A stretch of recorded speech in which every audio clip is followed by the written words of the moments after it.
Yo, what is going on, everyone? My name is Nick, or the Notorious Fantasy, and in today's video, we're going to be going over my wide receiver start or sit decisions for every single matchup of week number 2. Inside of today's video, we'll begin with Thursday Night Football, go over all the games on Sunday, and then talk about both of the doubleheader matchups on Monday Night Football in terms of the wide receiver position, and I'll be telling you guys whether I believe you should start or sit those wide receivers in every matchup. But before we could get on into things, I would like to ask that if you guys are new to the channel and you do end up enjoying today's video, to please make sure that you hit that subscribe button down below. And while you're down there, whether you are new to the channel or not, please make sure that you do leave a like on today's video. It would help us out a ton. And if you would like to follow me on Twitter, please do so at NotoriousFNTSY. I would also like to ask that if you guys have any questions about the wide receivers or even quarterbacks, running backs, tight ends, to please make sure that you ask it down below in the comment section. So without further ado, let's get into today's video. We begin with Thursday Night Football, the LA Chargers at the Kansas City Chiefs. In this matchup, it seems very unlikely right now that Chargers wide receiver Keenan Allen will be getting the nod to play in this game. So Mike Williams will be the only wide receiver that I want to start on the LA Chargers.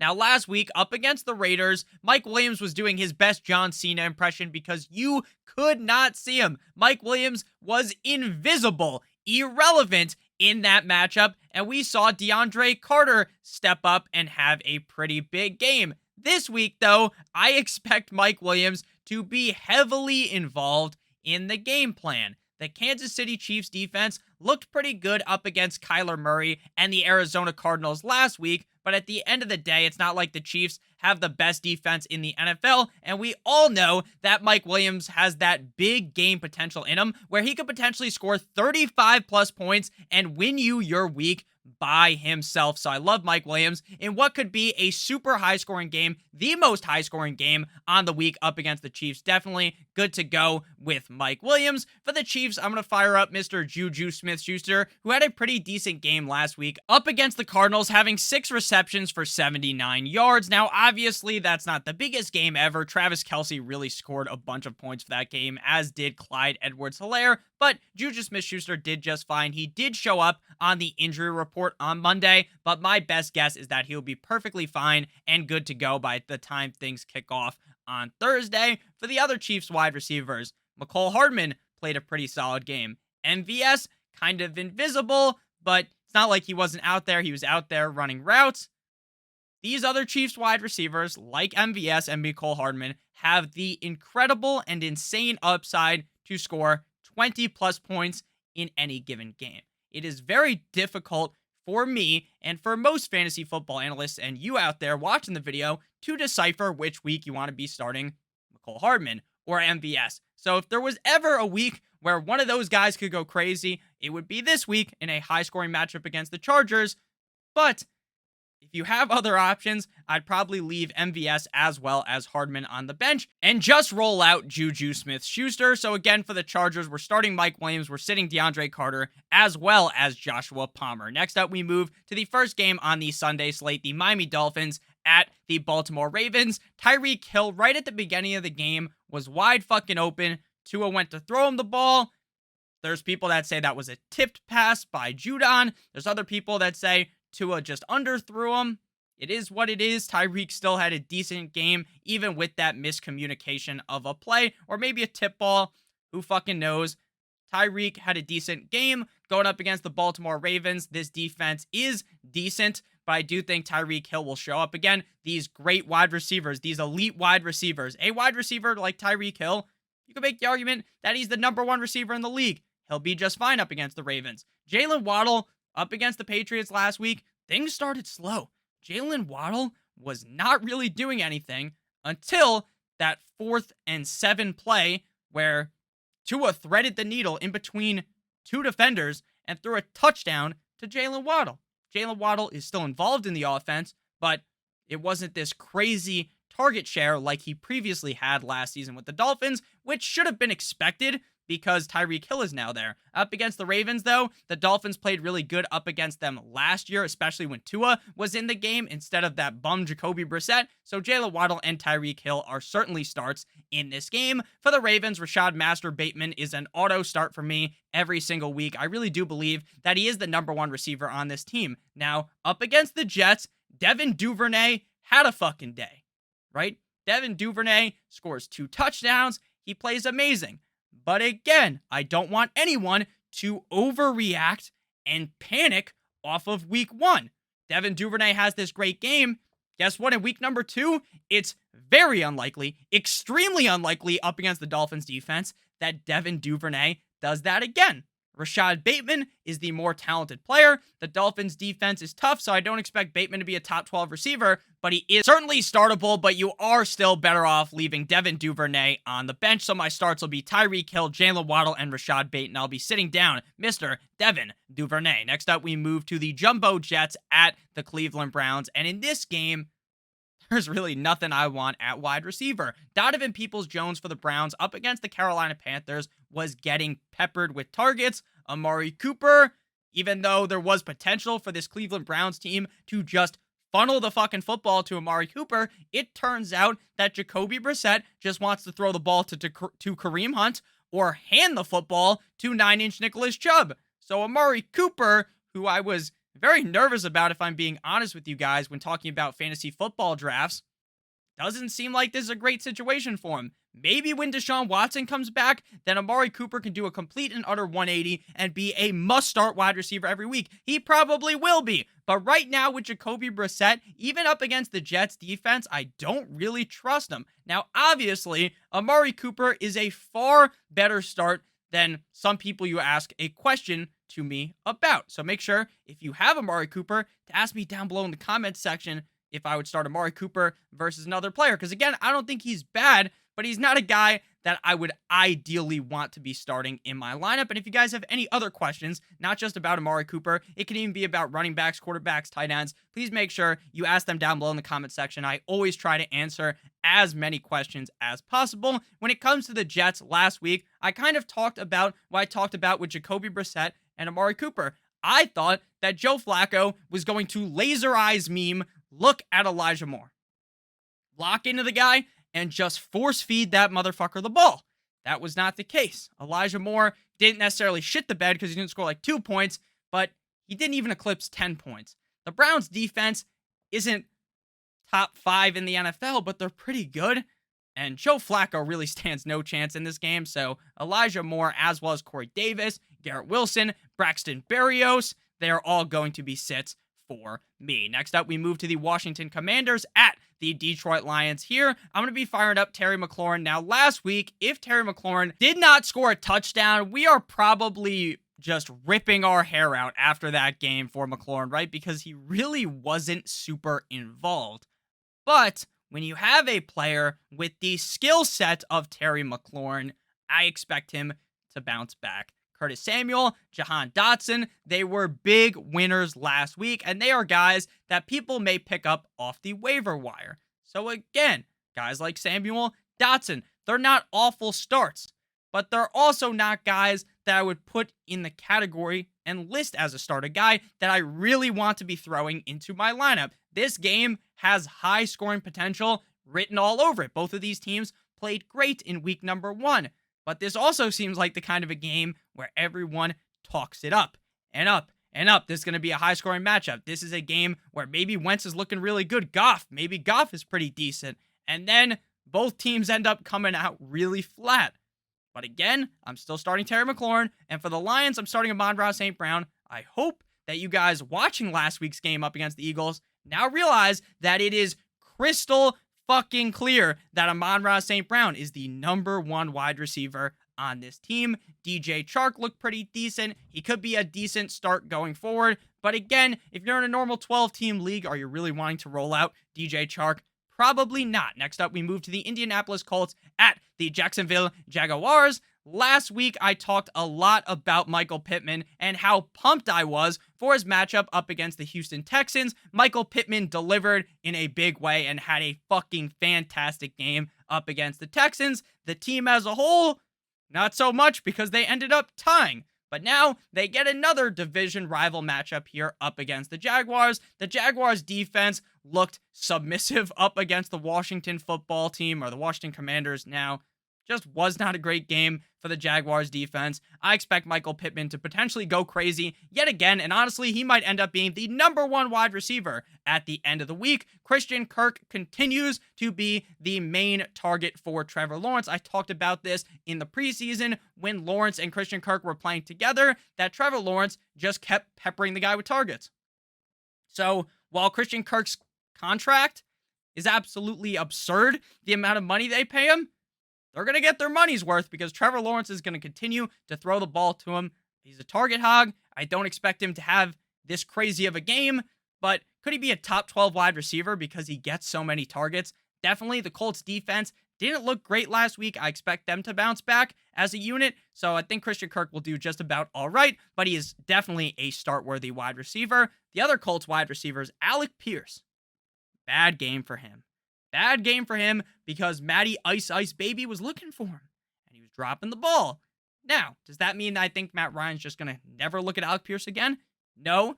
And if anything, it's a positive. Now, obviously, it's not a positive that he was dropping the ball, but it's a positive that Matt Ryan wants to give him the ball, that Matt Ryan views him as the #2 receiver. So I think that if Alec Pierce starts warming up, starts getting hot, then maybe in the future we'll be firing out Alec Pierce because Matt Ryan looked pretty decent. But right now, I'm sitting Alec Pierce as well as his teammate, Mr. Perry Campbell. For the Jacksonville Jaguars, it appears their #2 target is going to be Zay Jones over the other Jones in Marvin Jones. But that's just week 1. Again, don't want to crazily overreact and tell you guys to start Zay Jones because he had a decent game last week. But he is a player that is definitely someone who you may want to pick up off the waiver wire if you're not super deep at wide receiver. Next up, we move to the Tampa Bay Buccaneers at the New Orleans Saints. Over the last 2 years, since old man fucking Tom Brady has showed up in Tampa Bay, this matchup against the Saints has been difficult during the regular season. If you remember, in the playoffs, though, the Buccaneers bent Drew Brees over, kicked him in the ass, and sent him directly to the retirement home. So, during the regular season, this is a tough matchup. During the playoffs, the Bucs wiped the floor with them. But this isn't the playoffs. This is the regular season, and I'm somewhat worried about the Buccaneers. Now, we're just going to go on a rant real quick. The Buccaneers. Why the fuck did you play Chris Godwin? Why the fuck in an easy matchup up against the Cowboys? Now, obviously, I didn't expect Dak to get hurt, but that's a game they could have easily won without Godwin. Why are you forcing Godwin back? Now, I understand the injuries are on 2 different legs, so they're not necessarily correlated, but why would you run out a guy who's definitely not 100%, probably not even close to 90% out on the field like that? It makes no sense. Now they're going to be without Godwin for multiple weeks. Why would they do that? It makes no fucking sense. Why do teams roll out guys who aren't 100% healthy in week 1? The Bucs have Super Bowl aspirations. The Bucs could win the Super Bowl in 2022. Why are you chancing it with a star wide receiver like Chris Godwin? It makes no sense. Makes no sense. Mike Evans, though, definitely gets a boost without Godwin because now he's the bona fide clear #1 wideout in this offense. The Saints, Michael Thomas is back, baby. You ever seen that quote from Michael Jordan when he comes back? It's like, I'm back. Or Cam Newton last year when he scored that touchdown, ripped his helmet off and yelled, I'm back. Well, Cam Newton wasn't really back, but Michael Thomas is back in a big fucking way. I talked about this last week. Michael Thomas is either going to score 5 points or like 20 plus points. And the answer was that he was going to score like 20 plus points.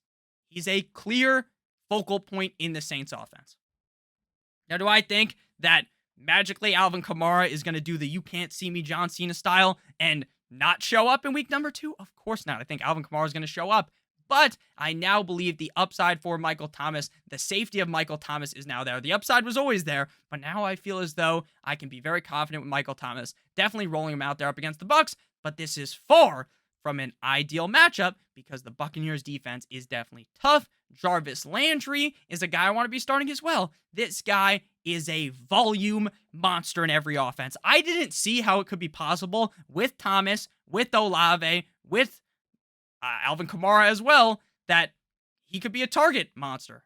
A guy that just gets so many targets week in and week out. And what I saw last week, again, I don't think it's an overreaction because we've seen Jarvis do this in the past. I feel like he's just a very safe PPR player weekly. And if he scores a touchdown, he could really go off for you. So I like Jarvis Landry a ton here for the Saints. I'm going to sit down old man Julio Jones. He had a pretty decent game up against the Cowboys. And I definitely think in matchups, you will be able to start Julio Jones, especially without Chris Godwin. Against the Saints in this matchup, do I really want to throw Julio out there? The answer is no. If you're in a deeper league, go ahead and play Julio. Again, he's not all that bad of a start. But again, in this video, we're looking towards the ideal starts. The starts that I'm actually fucking confident in most of the time. So, for that reason, Julio is a sit this week. Russell Gage, don't really want to be starting him either. Chris Olave is a sit. I could see Chris Olave having a decent game as well, but I definitely feel a lot more comfortable starting Michael Thomas as well as Jarvis Landry over Chris Olave. Next up, we move to the Carolina Panthers at the New York Football Giants. Now, the only starting wide receiver I want to play in this game is DJ Moore of the Panthers. Now, last week, I had incredibly high hopes for DJ Moore. I was loving the revenge game narrative for Baker. I was liking the fact that it seemed like DJ Moore and Baker Mayfield had this 5G LTE connection together and didn't play that well last week. They didn't look great on offense. But again, I'm not going to panic because week 1 wasn't so hot. Shit wasn't so sweet in week 1. I believe that in week 2, up against the Giants, DJ Moore can bounce back. DJ Moore, in my opinion, is a very talented wide receiver. And I think Baker Mayfield might have let the nerves get to him. Kind of like Russell Wilson somewhat did last night in that matchup up against Seattle. So DJ Moore this week, I'm definitely throwing him out there. I'm not panicking yet on DJ Moore. I'm not panicking yet on anything because it was just week 1. I talked about this in the running back starter sit video that you should definitely watch if you haven't already, but don't watch it yet. Watch it after this video, of course. Don't want to miss out on all this, but I mentioned how a lot of teams in preseason weren't really playing their whole first team at all, the real starting offense. So this is kind of like week 1 is preseason week 4. Now, obviously, it fucking counts. It actually matters, right? Week 1 counts. The preseason games don't count. But in terms of getting that gel correct in a real game environment, that just really hasn't been there. So I think Moore going forward definitely could be really good for fantasy. Robbie Anderson had a good game, which is funny because if you remember earlier on in the offseason when there was rumors that Baker Mayfield might go to Carolina, Robbie Anderson's like, fuck that guy. That guy sucks. I don't know if you remember that. I don't remember exactly what he said. So again, that's not a quote. No quotation marks on what I think Robbie Anderson said, but it was basically that we don't need that bum Baker Mayfield is basically what he said, and then Robbie Anderson had a good game. So congrats to Robbie Anderson, but again, I want Moore, not Anderson. And then there are rumors right now that Kadarius Toney doesn't know the playbook, which is why Toney was heavily underused against the Titans. If Toney doesn't know the playbook, things are bad for him. Very, very bad. But that's, again, just a rumor. It's just a rumor. But I need to see Toney do it, actually get targets before I throw him out there. He is an excellent player. I really like Kadarius Toney as a player, and we saw when he did get the ball in his hands, that one time up against the Titans, he made things happen. He's a special player. He's really good. But we need to see him get the volume before I'm ready to roll him out there. So right now, I'm definitely leaving Toney on the bench. Everyone's favorite mannequin, Kenny Golladay of the Giants, looked all right up against the Titans. But again, I don't think Kenny Golladay seems like he's over the hump, if I'm being honest with you. Next up, we move to the New England Deflatriots at the Pittsburgh Steelers. But before we go ahead and break down this game, I would like to give you guys a quick word from our friends and our sponsor. They've been on your screen this whole entire video. I'm pointing at them, but the microphone's kind of blocking it. Underdog Fantasy. Now, Underdog is best known for their best ball tournaments in the offseason. They had that big Best Ball Mania 3 tournament, $10 million total prize pool, $2 million to first place. But obviously, you can't do that anymore. But they brought back Best Ball Resurrection. Now, this draft closes on 10/13/2022. The Best Ball Resurrection is so that you get another chance to draft teams. to first place, $500,000 prize pool. And it is only $10 to enter. So if you use promo code Stokastic and you deposit $100, they will give you a $100 first match deposit bonus. So that's another $100, which is 10 free drafts. You can do 20 drafts for the price of 10 and potentially take home that $100,000 big prize pool. My favorite part about fantasy football is the draft. I love drafting. I love getting together with my buddies and we have a great time. Well, now you can continue drafting even during the season. And if you got things wrong in the offseason, now your head's a little bit clear. You basically got that post-nut clarity, but with the NFL. And here's your opportunity to do it. Promo code Stokastic for that $100 first match deposit bonus. So back on into things. Patriots at the Steelers. Mitchell Trubisky, my main man, kissing titties Mitchell Trubisky, didn't look great. Far from ideal. The Steelers defense kept turning the ball over for them. They kept getting Joe Shiesty to throw interceptions. They laid his ass on the ground. I think they had a crazy amount of sacks in that game. And yet, Steelers offense was just not doing anything. Deontay Johnson makes a crazy catch, but he didn't do all that much in that game. George Pickens, kind of invisible. Claypool didn't play that great. So right now, the Patriots defense was just okay against the Dolphins. So I think Johnson could have a big game. I think he's the clear number one receiver on this team. And again, we drafted him highly. We're not overreacting. We're not panicking towards week one. So I'm just going to roll Deontay Johnson out here.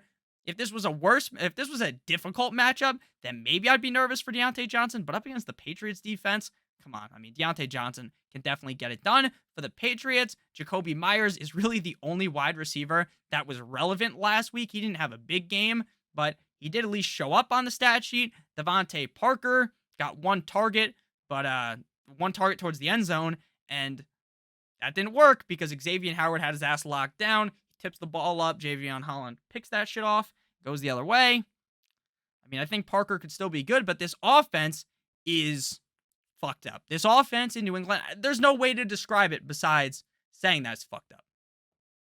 It just is. The play calling seems off offensively. Seems like Bill Belichick has no idea what's happening. It seems like the play calling by Matt Patricia is terrible. Again, do I think the Patriots are going to look that bad going forward? Probably not. But right now, until we really see some flashes of greatness, we didn't really see many flashes last week.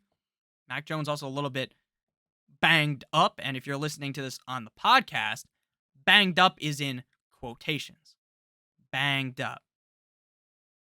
I think he just wanted to, he pulled a fucking Big Ben where he just was like, oh, I had a bad game. Knee brace, but instead he said his back hurt. So we move to the Atlanta Falcons at the LA Rams here. Cooper Kupp, a no-brainer start. There's no reason to even go super in depth with Cooper Kupp, right? Because everyone fucking knows that Cooper Kupp's really good. Allen Robinson last week takes a dump on your chest, plays terrible. And I don't even know if he played terrible because he was open, and it just seemed like Stafford didn't want to throw the ball to him. This week, I'm firing him up against the Falcons. You got to play him. This is a good matchup. But am I 100% confident that he's going to bounce back? No, because it was just strange that Stafford just wasn't seeing him. It was very clear that he was open at multiple points, and then Stafford was just like, let me throw it to Ben Skoranek, who's covered. It really didn't make any fucking sense, but I think going forward, Allen Robinson will be fine. I'm not panicking about Allen Robinson. Allen Robinson was him and Cam Akers, the two Rams players, Allen Robinson and Cam Akers, were the two players that people were worried the most about this week. Akers for me, I'm kind of panicking on him. Allen Robinson, though, I'm not ready to panic yet. But if he comes out, plays bad against the Falcons, then the red alert, DEFCON 5 or DEFCON 1, whichever one's worse, is going to go off. You're playing 5 from Black Ops 1. It's just not great. But right now, Allen Robinson's fine. Cooper Kupp, obviously, an auto start. Up against the Rams, Drake London probably going up against Jalen Ramsey. Now, Jalen Ramsey did get cooked up by Stephon Diggs, but Drake London isn't Stephon Diggs yet, so I'd rather just leave him on my bench. And then Bryan Edwards, Olamide Zaccheaus, those guys are definitely sits against the Rams defense. Next, we move up to the Seattle Seahawks at the San Francisco 49ers. Last week, I told you to sit Metcalf, told you to sit Lockett. That was correct. Geno Smith looked pretty good, but Metcalf and Lockett didn't really eat. The tight end Will Dissly scored. But this week, I feel more confident with Metcalf. The thing about Metcalf and why you might want to start him is because Metcalf is one of those few wide receivers that can take over the game. He's so big, he's so fucking fast that there's always the opportunity that if Geno just soars the ball towards him, he could catch it, he could turn it to a big play, he can have a humongous game just from 2 catches alone. So I think Metcalf's fine to start. But again, he's not a safety net. He's not like wrapping your team in 3 fucking Trojans, okay? He's not like that. He's just not. He's risky. But the upside is always there, so I get why you might want to start him. For the Niners, that Niners versus Bears game, I am not taking anything that happened in that game into account at all. How can you? The game was a monsoon. It was a torrential downpour. There's, 6 inches of rain? Something crazy? We all know 6 inches is pretty big, but but what I'm saying is that Deebo Samuel, what he did in that game, he could have ran for 4,000 yards, caught 300 passes. Obviously, that's impossible. You get what I'm saying? He could have had the best game ever or the worst game ever, and I wouldn't take any of it into account up against Seattle. I just wouldn't because, again, Trey Lance, the ball's all wobbly. It's raining. Like, can't really take anything from that. Deebo's just a great player, so I'm going to start him. And I also think the Seahawks overachieved immensely for what they actually are, both offensively and defensively. Lockett, he's a sit because it seems like Geno would rather just force feed Metcalf. And then Brandon Ayuk, let's see how he does. I kind of want to give him a couple trial runs before I throw him into the lineup. I think he's a great player. And during training camp, it seemed like Lance and Ayuk had that excellent connection, but I kind of want to see it play out before I throw him into my lineup, if you kind of get what I'm saying here. Next up, we move to the Bengals at the Cowboys, 2 teams that stunk it up on Sunday. The Cowboys now with Cooper Rush at quarterback. Maybe it's going to be Jimmy Guap, Jimmy G-Spot, Jimmy Pornstar, Jimmy Garoppolo. Maybe it's going to be Teddy Bridgewater.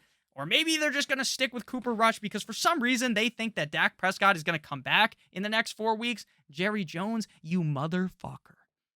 Jerry Jones isn't going to put him on IR because IR means 4 weeks, and they think he can come back faster than that. So, you can't put Dak Prescott on your IR in fantasy, which sucks. Sucks because now you have to cut someone so that Dak can sit on your bench. Very stupid. Makes no sense. I would be shocked if week 5 comes around and Dak's on the field. It would make no sense. It would make no sense at all. With that said, T. Higgins got banged up in that game. If Higgins plays, then you're taking Higgins. I'm going to point that right here. Perfect pointing. You take Higgins and you throw him where Boyd is. You take Boyd, you dribble him around, you fucking shoot him away, and you throw him out of there. He's in the sit. But there is a chance Higgins misses, and that would heavily elevate Tyler Boyd in my rankings and make him not a must-start player because, again, he's kind of a bench guy that you can play in good spots. This is a good spot, in my opinion, up against the Cowboys defense. Ja'Marr Chase, obviously, an auto start, even though the Bengals really did not look good at all on Sunday, especially at the beginning of the game. Ja'Marr Chase was still hitting the gritty. He's still a great player. And again, Boyd in this situation would be good. CeeDee Lamb going to be playing with Cooper Rush. Probably not great, but Cooper Rush is not that good. So I would assume the game plan is just going to be Cooper Rush. Look to left or right. Find CeeDee Lamb, throw ball to CeeDee Lamb. Very simple. Assume that's what Gronk thinks when he's playing football. Run, Tommy throw me ball, catch ball, score touchdown. Kind of like that. That's what Cooper Rush is going to be thinking. Get snap, look Lamb, throw to Lamb. That's what he's going to keep doing. So I think Lamb will be just fine, but he's probably not going to hit that eclipse of what people thought he could be, that ceiling of a top 5 wide receiver. Higgins is a sit again because I'm assuming he's banged up. And then Noah Brown, any of these other Cowboys wide receivers, you don't want anything to do with them with Cooper Rush. Next up, we move to the Houston Texans at the Denver Broncos. The Texans overperform. The Broncos look terrible. Now, head coach Nathaniel Hackett came out today, just a couple of hours ago as I'm recording this, or like an hour ago as I'm recording this, and said, yeah, he's like on an interview. He's like, yeah, maybe we should have let Russ throw the ball on 4th and 5. Maybe we shouldn't have kicked a 62-yard field goal when Our kicker is only, Brandon McManus only made that 1 out of the last 8 times he's kicked over 60 yards he's made it. Maybe we should have trusted Russ. No shit, pal. Of course. Of course, you shouldn't have trusted that kick. It made no sense. Jerry Jeudy had a great game. Sutton was But, I mean, against the Texans, like, you just got to think Sutton and Jeudy could have a big game. These are guys that I want to start every single week. Again, I think Hackett hopefully learned from his mistakes, because if he didn't, his ass is going to get canned quickly, because everyone right now is just shook at how bad the coaching was up against the Seahawks. So Sutton and Jeudy are guys that you want to be starting. Brandon Cooks is an every week start as well. Guy just prints 1,000-yard seasons. Davis Mills is a highly underrated quarterback. Again, I'm not saying he's like a top 10 quarterback in the NFL, but I think he does have a position as maybe a starter for the Texans for a while. And if he's not, he's just one of the best backup quarterbacks in the NFL. He'll have a fine life. I like Davis Mills a decent amount. So Brandon Cooks will be just fine. Nico Collins, kind of cut that one out. I don't really want anything to do with Nico Collins right now, especially if Davis Mills keeps force feeding the ball to OJ Howard in the red zone. Next up, we move to the Arizona Cardinals at the, turn your volume down, the Las Vegas Raiders. Last week, the king of Call of Duty, the guy who can't see over the offensive line, Kyler Murray, looked bad against the Chiefs.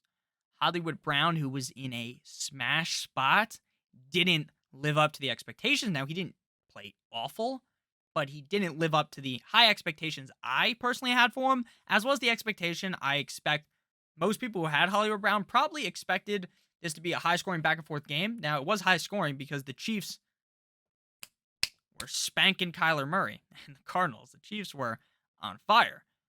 But in terms of the Cardinals, they were just so-so.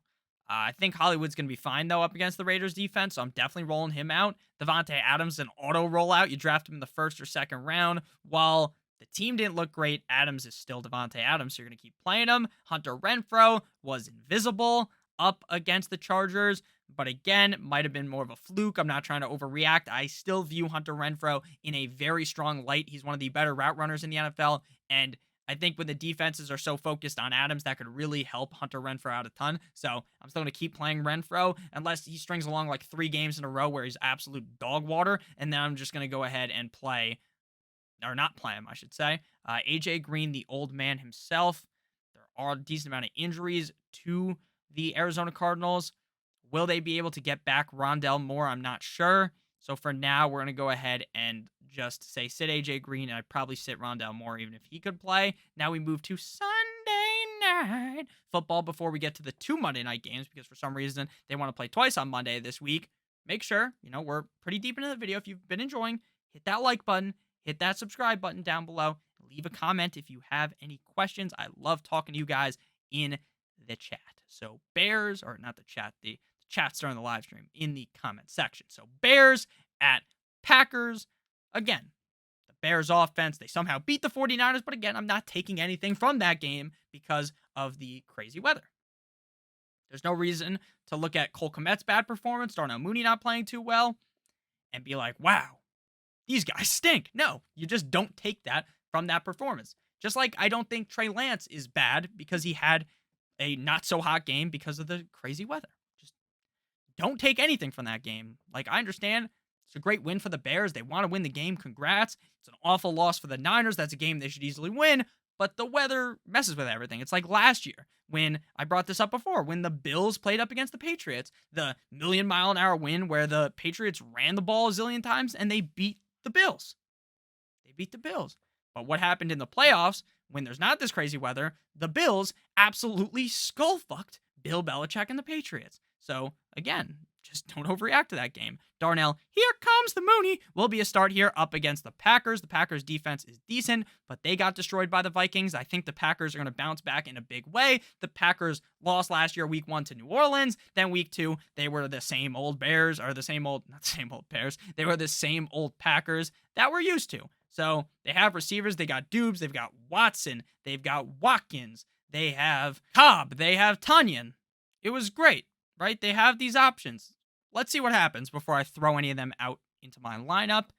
And if Dubes doesn't start catching on, or Dubs, It might start feeling like not Hollywood Brown, Marquise Callaway from last season. Byron Pringle, the Chip King, the Chip Lord, will be a sit for me again. The only guy I want anything to do with here is Mr. Here Comes the Mooney. Now we begin with the first Monday Night Football game, the Les Titans at the Buffalo Bills. Diggs and Davis, definitely firing them up. Davis looked great. If you drafted Davis early in best ball, like on underdog, you're probably pumped. You drafted him in your fantasy league, your redraft league, probably later, right? Because he was going like the 4th round on underdog. Probably could have got him in like the 6th or 7th round in redraft league. You're pumped. This Bills offense lived up to the expectation. So I think they're going to be good. I think you got to start Davis every week. You got to start Diggs every week. Again, with these 1st or 2nd round receivers, I'm not giving this crazy breakdown because unless they were facing up against a brutally tough opponent, you're just going to fucking play them, right? Stephon Diggs is amazing. You have to play him. Davis also looked amazing, so you got to play him. Robert Woods, Burks, no one's really stepped up and became, I thought I could step up even higher and then not get my head chopped off like Ned Stark, but it is what it is. Davis, I like a ton. Same with Diggs.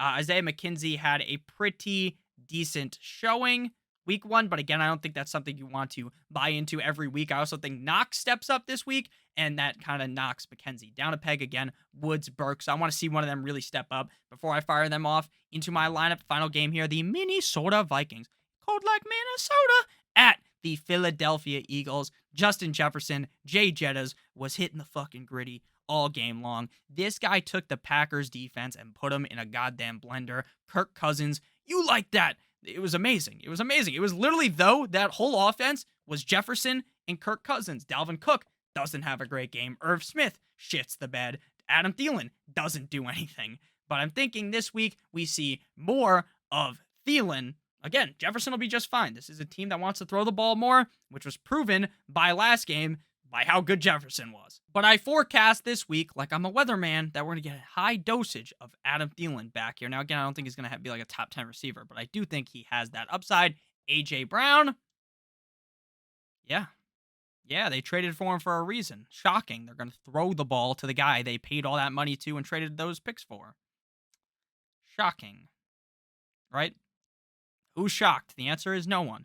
Devontae Smith, my worries happened week 1. Now, I'm not all out on Smith. I'm not telling you to drop him, but this offense could be just heavily targeting A.J. Brown and the fact that we know Hurts loves throwing the ball to Dallas Goedert, that maybe we end up with a bit of a bust in Devontae Smith. So thank you guys all so much for watching today's video. If you did end up enjoying, please make sure you hit that like button as well as that subscribe button down below. It would help me out a ton. If you want to follow me on Twitter, please do so at NotoriousFNTSY. Make sure you leave a question down below in the comment section if you got any. Again, you can ask not just about receivers.